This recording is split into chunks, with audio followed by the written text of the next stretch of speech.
all of you. Welcome to my channel, and don't forget to subscribe my channel.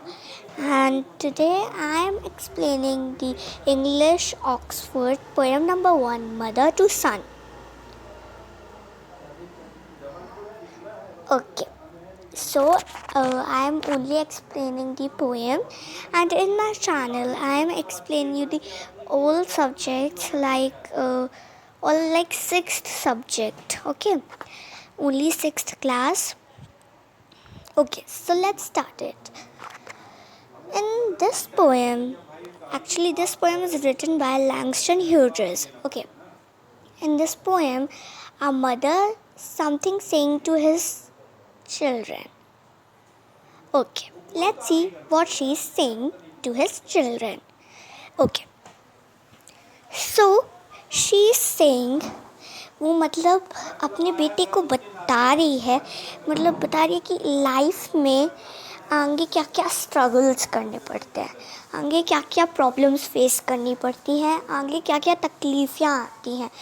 अपने बेटे को बता रही है कि तुम भी जब बड़े होगे तो तुम्हारी लाइफ पे भी ऐसी कुछ प्रॉब्लम्स आएंगी, पर तुम कभी भी रुकना मत, आगे बढ़ते जाना और हमेशा सक्सेस की तरफ चलना.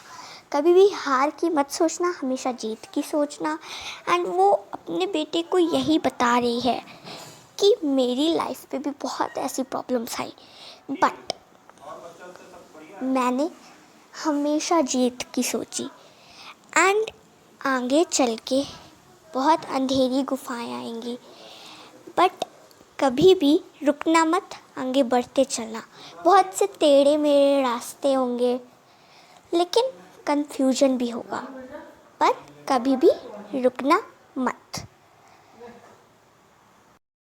आगे बढ़ते जाना. यही उसकी मदर बता रही है.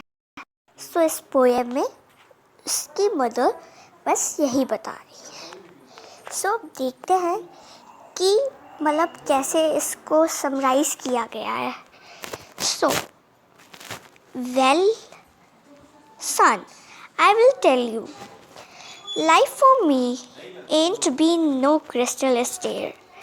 It's had tacks in it, and splinters and boards thrown up, and places with no carpet on the floor bare. Okay. This is the first paragraph. Okay. So, in this paragraph यहाँ पे ये बोल रहे हैं कि सन, मैं तुम्हें बताती हूँ कि जो लाइफ है वो मेरे लिए एक सीढ़ी की तरह थी, जो मतलब बिल्कुल आगे आगे आगे बढ़ती चली गई. It's had tacks in it. मतलब टैक्स का मतलब होता है drawing pens. Okay. And splinters मतलब जो नुकीले चीज़ें होती हैं. एंड बोझ टोना, हमेशा मैं आगे चढ़ती गई. I has been climbing and rich in landlands. Landlands का मतलब होता है a area which is flat. Okay. तो वो मतलब आगे बढ़ती चली गई, आगे चढ़ती गई अपनी लाइफ पे. ओके. कभी भी अपने कदम को रोकी नहीं, वो आगे बढ़ती चली गई. उनको बहुत सारी हार्ड सी चीज़ें आगे मिली, बट उन्होंने उनको बहुत ईजिली फेस किया.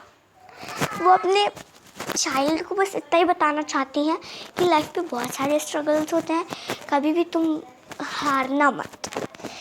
उसकी मदर बस यही बताना चाहती है अपने सन को. So this poem is written by Langston Hughes. Thanks for watching my videos, and comment down, do you like my explanation or not?